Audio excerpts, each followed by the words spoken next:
Standing under the blinding stage lights of the Magnolia Hotel Fraxan, 32 years old, waited for my public humiliation to begin. My sister scanned the crowded ballroom with her perfect media-ready smile before raising the microphone to her lips as if she were about to announce a grand prize. She gestured toward me in my oversized black clothes and laughed softly before delivering the line that was designed to destroy me. "Ladies and gentlemen, I have a special last-minute item for anyone who needs their driveway shoveled during this blizzard. Who wants to start the bidding at just $1 for my failure of a little sister?" A wave of cruel laughter rippled through the front tables, where the city's elite sat sipping their expensive champagne while watching my misery. I kept my head down to hide the tears burning my eyes, while my fingers dug into the wooden frame of the canvas I was holding against my chest. It was the only thing I had left in this world, a slashed and ruined painting that represented the last shred of my dignity. The laughter was becoming unbearable until a deep voice cut through the noise from the back of the room like a thunderclap. $1 million. The entire ballroom went instantly silent as every head turned to find the source of that impossible offer. A man in a dark suit stood up slowly, while my sister's confident smile vanished from her face in a matter of seconds. She looked from the stranger to me with confusion because she had no idea who I really was. Before we reveal why a stranger paid a fortune for a woman worth nothing to her family, please subscribe to our channel to witness the high price of cruelty.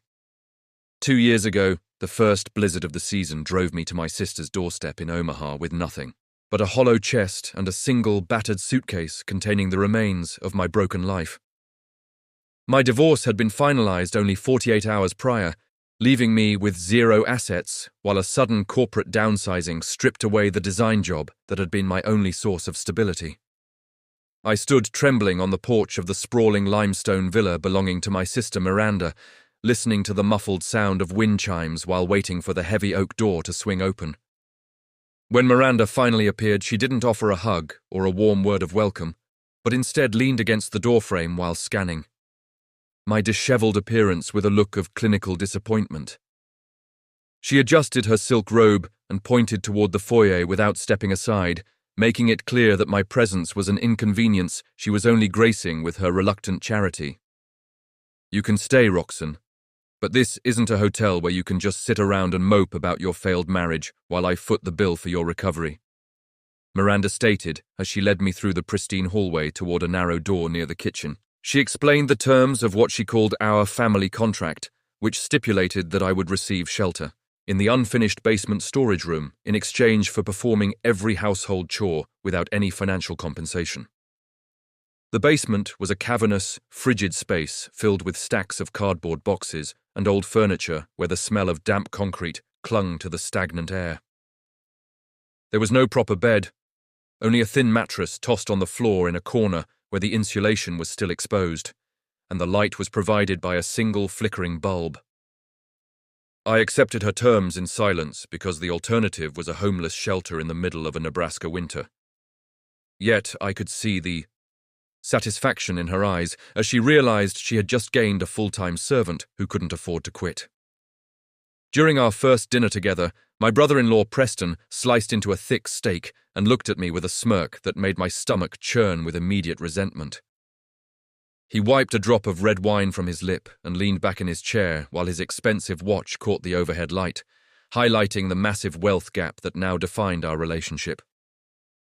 "This house doesn't support parasites, so you should at least learn how to scrub the toilets properly if you expect to keep a roof over your head," Preston remarked before laughing at his own crude joke. Miranda didn't defend me, but instead nodded in agreement while discussing her upcoming social events, treating me as if I were a piece of furniture that had suddenly learned how to listen. I realized then that my sister and Preston didn't want to help me find my feet again, because they preferred having someone they could look down upon to make their own success feel even more significant. My life quickly devolved into a grueling cycle of physical labor that began long before the sun rose and ended, only when my muscles screamed with exhaustion late at night. I spent my days scrubbing floors on my hands and knees, doing endless loads of laundry and preparing meals that I was often too tired to even taste. While Miranda monitored my progress with a checklist, every ounce of my privacy was stripped away as Preston would frequently barge into the basement to demand a fresh towel or to complain about a missed spot on his car, never once knocking or acknowledging my humanity.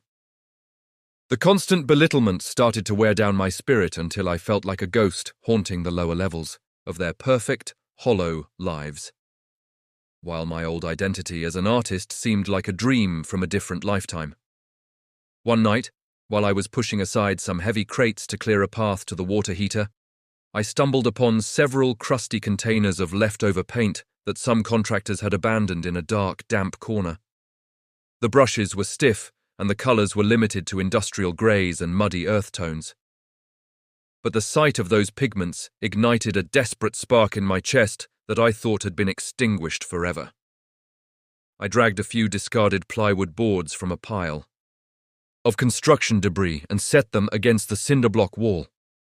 Feeling my heart race for the first time in months as I dipped a makeshift palette knife into the thick, pungent liquid, I began to paint with a frantic energy that bordered on madness, pouring all my suppressed rage and agonizing sorrow onto the rough wooden surfaces until the basement was no longer just a prison.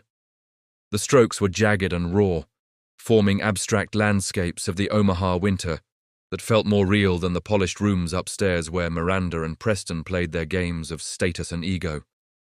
I spent my few hours of sleep hunched over those boards, using the dim light of the flickering bulb to capture the exact shade of a bruised sky or the cold loneliness of a snow-covered field.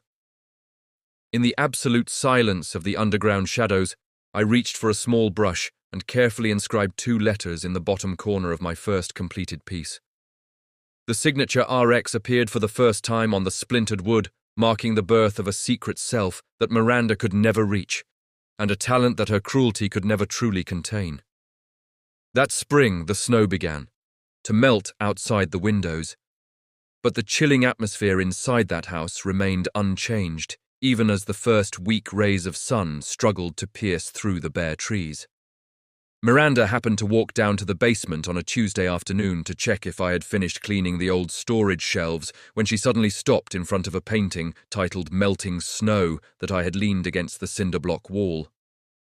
She stood there with her eyes narrowed in a calculating gaze, while her manicured fingers brushed over the rough surface of the plywood board I had painstakingly adorned with haunting shades of white and grey. Instead of offering a single word of praise or a look of recognition for my tireless creative efforts in the shadows, Miranda simply smirked with disdain and let out a biting remark that made my chest tighten with immediate pain. This gaudy and gloomy thing actually has a small use since it could temporarily hide the mouldy patch on the back wall of my office instead of just sitting here gathering dust in this damp corner, Miranda stated in a patronizing tone as if she were granting me the greatest favor in the entire world. She reached down and grabbed the painting without asking for my permission or waiting for my consent, asserting that she was merely helping me clear out some trash so the basement would look less cluttered and more organized. I could only stand there in silence and watch my sister's back as she walked away with the piece that contained all my soul and hope, because I had no right to demand anything while living on her reluctant charity. Miranda stepped out of the basement with her prize in hand while remaining completely ignorant of the fact that she had just stolen the very essence of my artistic spirit. The reality was that Miranda had taken that painting directly to a prominent interior designer in the city who was desperate for unique pieces with depth to complete a project for an extremely wealthy client. The designer was immediately captivated by my raw and moody strokes and did not hesitate to pay Miranda $5,000 in cash to secure the artwork on the spot. Miranda tucked that large sum of money into her purse with a satisfied smile because she realized that keeping a failure like me was finally starting to bring in a lucrative profit without her having to exert any real effort. She kept the true value of the painting a complete secret, and even felt a surge of pride in her ability to deceive me by turning my discarded wooden scraps into a thick stack of $100 bills. Later that evening, Miranda sat at the polished kitchen table and tossed a crumpled $50 bill in front of me with a look of contempt, as if she were handing a pittance to a beggar on the street. I had to work very hard to sell your pile of junk to a thrift shop for a few measly bucks. So take this. and go buy yourself some sweets or something to make your miserable life a bit easier."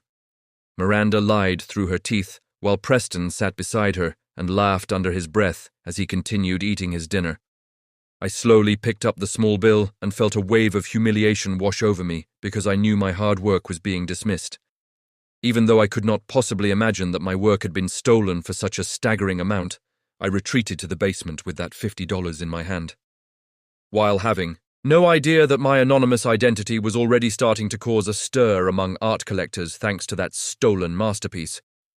The painting Melting Snow, with the modest signature RX in the bottom corner, began a remarkable journey through the art market as it was repeatedly sold at higher prices through various private auctions. Art critics began writing articles praising the mysterious genius hiding somewhere in Omaha who possessed such profound spiritual experiences and a brushwork that was impossible to mistake for anyone else. Meanwhile, Miranda remained completely oblivious to the fame that the pseudonym RX was garnering because she was only focused on her glamorous event plans and immediate profit margins. She still believed that I was just a failed sister who scribbled on pieces of scrapwood to kill time, and her arrogance made her blind to the truth that she was guarding a world-class talent right beneath her feet.